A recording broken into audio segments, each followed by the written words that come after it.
Hello everyone, welcome to study of education. दोस्तों, आज की जो हमारी क्लास है वो रिवीजन क्लास 3 है हमारी।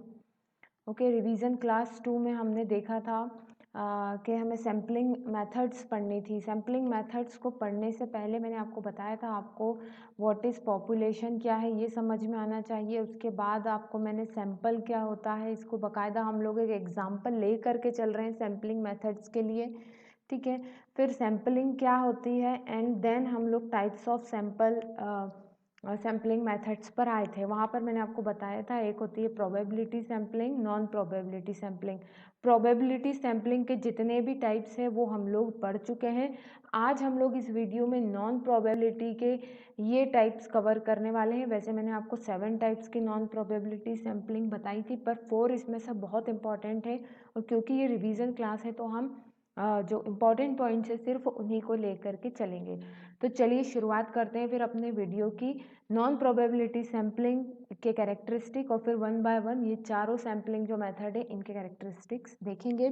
पहली बार अगर आप चैनल पर हैं तो चैनल को सब्सक्राइब ज़रूर कीजिएगा। अगर आप NTA UGC net paper 1 education, paper 2 BEd MEd या MA एजुकेशन जैसे किसी भी सब्जेक्ट से जुड़े हुए हैं तो चलिए शुरुआत करते हैं फिर।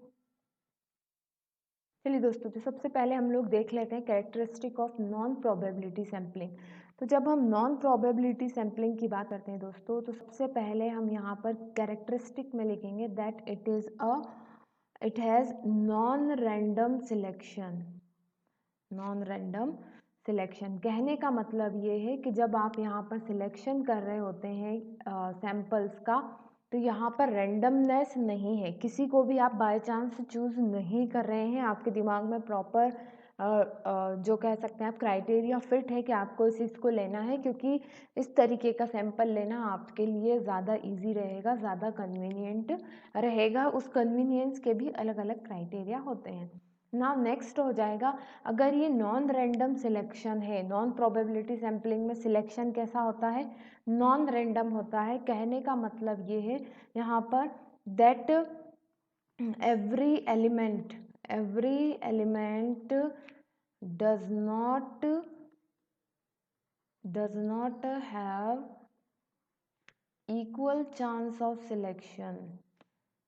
Okay, equal chance of selection मतलब कि देखिए रैंडम सैम्पलिंग में तो क्या होता था कि किसी का भी नंबर आ सकता है, पर यहाँ पर ऐसा नहीं है। जैसे कि मैंने आपको बताया, आपके दिमाग में पहले से फिट है कि आपको किसको चूज़ करना है, कि आपके लिए कन्वीनियंट होगा, तो आप उस हिसाब से सिलेक्ट कर रहे हैं यहाँ पर। ठीक है, और जो एग्जाम्पल हम ले करके चल रहे थे 100 नर्सेज का, उसको आप दिमाग में रखिएगा। अगर आपने वो वीडियो नहीं देखा है तो लिंक डिस्क्रिप्शन में है, आप जा करके देख सकते हैं। नाउ नेक्स्ट, इसके बाद क्या क्राइटेरिया बनता है यहाँ पर? ये जो है आपका इस नॉन प्रोबेबिलिटी सैम्पलिंग से जो भी रिजल्ट आते हैं आपके, उनके जनरलाइजेशंस क्या होते हैं? रेस्ट्रिक्टेड होते हैं। ठीक है, जनरलाइजेशंस आर रेस्ट्रिक्टेड। मतलब कि उस रिजल्ट से आप जो भी उस रिसर्च से आप जो भी रिजल्ट लेकर के आए हैं, क्योंकि आपके जो सैंपल थे वो नॉन प्रोबेबिलिटी सैम्पलिंग से आपने कलेक्ट करे थे, इसलिए उसको आप जर्नलाइज नहीं कर सकते। मतलब इन सभी 100 नर्सेस पर वो रिजल्ट लागू नहीं हो सकता है। ठीक है ना। दूसरी चीज़ अगर आप यहाँ पर देखें तो जैसे हमने पहले भी बात करी थी, इसमें सैम्पलिंग फ्रेम नहीं होता है, नो सैम्पलिंग फ्रेम। ओके, तो ये कुछ इसके इम्पोर्टेंट पॉइंट हो गए। अब हम वन बाय वन करके देखेंगे कि कोटा सैम्पलिंग क्या है, पर्पसिव क्या है, कन्वीनियंस सैम्पलिंग क्या है। ठीक है, तो चलिए आगे बढ़ते हैं। नेक्स्ट, चलिए सबसे पहली बात, तो जो कन्वीनियंस सैम्पलिंग है उसके दूसरे नाम भी क्या क्या है? चंक सैम्पलिंग, एक्सीडेंटल या इंसिडेंटल सैम्पलिंग के नाम से भी इनको जाना जाता है। ना इम्पॉर्टेंट चीज़ क्या है? देखिए कन्वीनियंस मतलब कि आपकी सुविधा। तो यहाँ पर आप और कुछ नहीं करते हैं, आपकी कन्वीनियंस से जो सैंपल आपके सबसे करीबी रहता है, जो सब आसानी से आप जिसको सैम्पलिंग एज अ सैम्पल आप इंक्लूड कर सकते हैं अपने स्टडी में, उसको आप एज अ सैम्पल ले लेते हैं। कहने का मतलब ये है, सपोज़ मुझे 100 में से यहाँ से 10 नर्सेस चाहिए, ठीक है, स्टडी के लिए। अब ये 10 नर्सेस पूरे भोपाल में से कहीं से भी हो सकती है, पर भाई मैं अपने एरिया के आसपास जो नर्सेस मुझे मिल रही है वो ले लेती हूँ।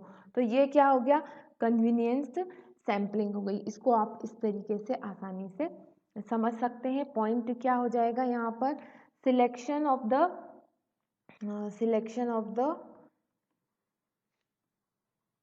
द readily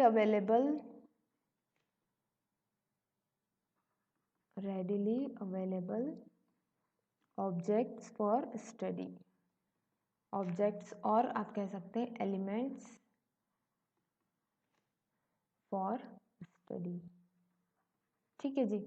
मतलब ये हुआ कि जो आपको मोस्ट कन्वीनियंट लगे, जो आप इजीली एक्सेस कर पाएँ जिन सैंपल को, उनको आप अपनी स्टडी में शामिल कर लेंगे। इससे क्या होता है, इससे आपका टाइम और मनी सेव होता है। टाइम एंड मनी यहाँ पर क्या होगा, सेव होगा। ओके, और यहाँ पर फिर वही बात आ जाएगी, क्योंकि नॉन प्रोबेबिलिटी सैम्पलिंग है तो यहाँ पर आपको रिप्रेजेंटेटिवनेस जो है नहीं मिलेगी, ठीक। क्यों, क्योंकि ये पूरे 100 लोगों को रिप्रेजेंट कर लें, ये 10 लोग जो मैंने अपने कन्वीनियंस से चुन लिए हैं, वो ऐसा पॉसिबल नहीं हो पाएगा। तो आप क्या लिख सकते हैं यहाँ पर, representativeness is very less, representativeness is very less।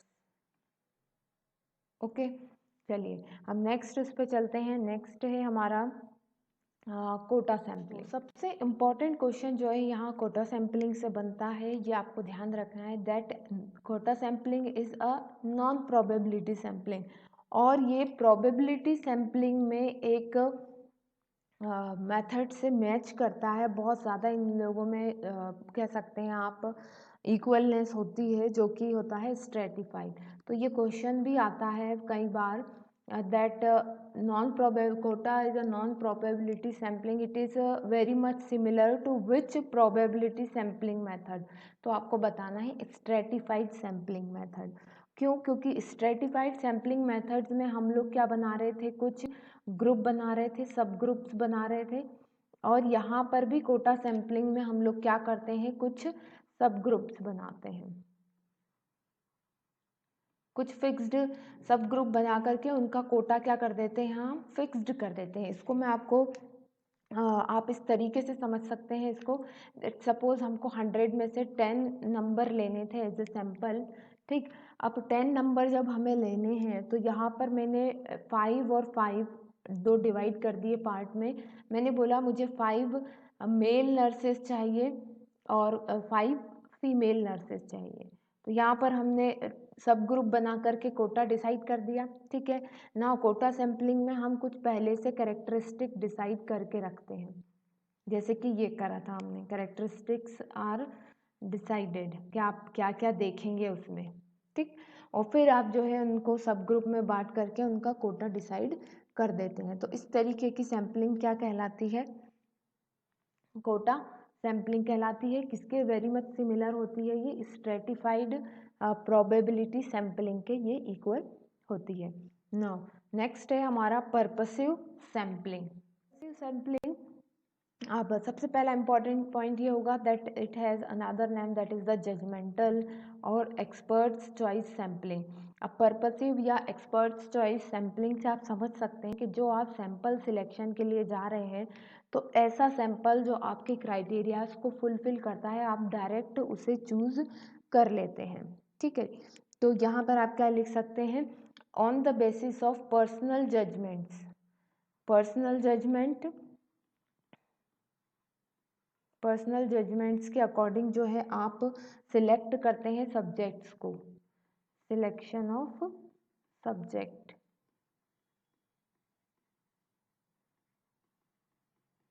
ठीक। और ये आप कह सकते हैं, इसको एग्जाम्पल के लिए हम समझें कि मान लीजिए कि इन 100 नर्सेस में से जब मुझे 10 नर्सेस को चूज़ करना है, तो इनमें से कुछ 5 to 6 नर्सेस जो हैं, 5 to 6 नर्सेज़ जिनको मैं जानती हूँ, जो मेरे मेरे नज़र में क्राइटेरियाज़ को फुलफ़िल करते हैं, तो वो 5 से 6 नर्सेज़ तो मैंने ऑलरेडी अपने सैंपल में चूज़ कर ली हैं। बाकी को मैं फिर और कुछ मेथड लगा कर के चूज़ कर सकती हूँ, या कह सकते हैं सारी की सारी 10 की 10 नर्सेज़ मैंने वो चूज़ कर ली अपने से, जो मेरे पर्पस को फुलफ़िल करती हो, या मुझे लग रहा हो कि मैं जो जो कैरेक्टरिस्टिक चाहती हूँ वो इन नर्सेज़ में प्रेज़ेंट है, तो मैंने कोई और मेथड नहीं लगाई, सिंपली उनको चूज़ कर लिया। ठीक है? तो that is the purposive, judgmental और एक्सपर्ट्स चॉइस सैंपलिंग। ठीक? मतलब कि यहाँ पर सब्जेक्ट या एलिमेंट्स कैसे होते हैं, आपके हैंड पिक्ड होते हैं। ठीक है जी? ये आप यहाँ पर ये भी लिख सकते हैं, हैंड पिक्ड एलिमेंट्स। ठीक? चलिए नेक्स्ट है हमारा और लास्ट है इसमें स्नोबॉल सैंपलिंग। स्नोबॉल सैंपलिंग का दूसरा नाम जो है दोस्तों नेटवर्क सैंपलिंग भी है। नेटवर्क सैंपलिंग इसको नाम क्यों दिया जा रहा है, क्योंकि आप अपने नेटवर्क, अपनी पहचान का यूज़ करके सैंपल से जो है डाटा कलेक्ट करते हैं। किस तरीके से, इसको समझने के लिए हम लोग एक एग्जाम्पल लेते हैं। सपोज़ आपको जो 10 नर्सेज से डाटा इकट्ठा करना है, उन 10 नर्सेज कुछ ऐसे जियोग्राफिकल एरियाज़ पे रहती हैं कि आपका जाना वहाँ पर पॉसिबल नहीं है। ठीक? आपने ऐसे एरिया का सिलेक्शन करा है, ऐसे एरिया की नर्सेस में आप जॉब सेटिस्फैक्शन और इमोशनल इंटेलिजेंस का रिलेशन देखना चाहते हैं कि जहाँ पर आपका जाना पॉसिबल नहीं है, पर आपका एक बहुत अच्छा फ्रेंड वहीं रहता है। ठीक? तब आप क्या करेंगे, आप एज अ रिसर्चर आपने अपने फ्रेंड को बोला कि आप जो है मेरे लिए इनसे डाटा लेकर के आइए, इनसे बात कीजिए। ठीक है? तो आप स्नोबॉल क्या होती है, सपोज मैं इसको इस तरीके से समझ के रखती हूँ, स्नोबॉल बना करके जैसे हम फेंक देते हैं। ठीक है? और वो हम किसी और के ऊपर वो चीज़ डाल दी हमने। ठीक? तो हम एज अ हमारा रिसर्चर वर्क हमने किसे दे दिया, अपने फ्रेंड को दे दिया। अब वो इनका इंटरव्यू करके, इनसे बात करके, अपने हिसाब से डाटा इकट्ठा करके आपको देगा फिर। ठीक है? तो क्या हुआ यहाँ पर, आपने अपने नेटवर्क का यूज़ करा, आपने अपने फ्रेंड का यूज़ करा यहाँ पर। वो फ्रेंड जिसको आप जानते हैं और जिस एरिया में आप स्टडी करना चाहते हैं वो वहाँ पर रहता है। तो इन्होंने जा कर के इनसे इनका इंटरव्यू लिया, इनका ऑब्जर्वेशन करा, जो भी मेथड आप यूज़ कर रहे हैं स्टडी की, उसका यूज़ करके डाटा इकट्ठा करके इन्होंने आपको दे दिया। तो इस तरीके की सैम्पलिंग क्या कहलाती है, नेटवर्क सैम्पलिंग या स्नोबॉल सैम्पलिंग कहलाती है। ठीक? इसको आप और भी अलग अलग तरीके से, जैसे कि मैंने अभी जियोग्राफिकल एरिया की बात की, हो सकता है कि कुछ समुदाय विशेष के लोगों के एरिया में आप नहीं जा सकते, तो वहाँ पर जा कर के आप इंटरव्यू नहीं ले सकते, तो आपके कोई अच्छे फ्रेंड हो तो उन्हें भेजकर आप वहाँ से जो कॉमन रिलेशन रखते हो वहाँ से ला करके आपको जो है वो डाटा दे सकते हैं। तो इस तरीके के आप बहुत सारे एग्जाम्पल ले सकते हैं। तो दोस्तों ये हमारी रिवीजन क्लास 3 का टॉपिक आज कंप्लीट होता है। नेक्स्ट हम पीपल एंड इन्वायरमेंट की जो है रिवीजन क्लास करेंगे। होप आप लोगों को पसंद आया होगा, वीडियो पसंद आया हो तो प्लीज़ लाइक कमेंट शेयर ज़रूर कीजिएगा। मिलते हैं नेक्स्ट वीडियो में, तब तक के लिए best of luck and bye.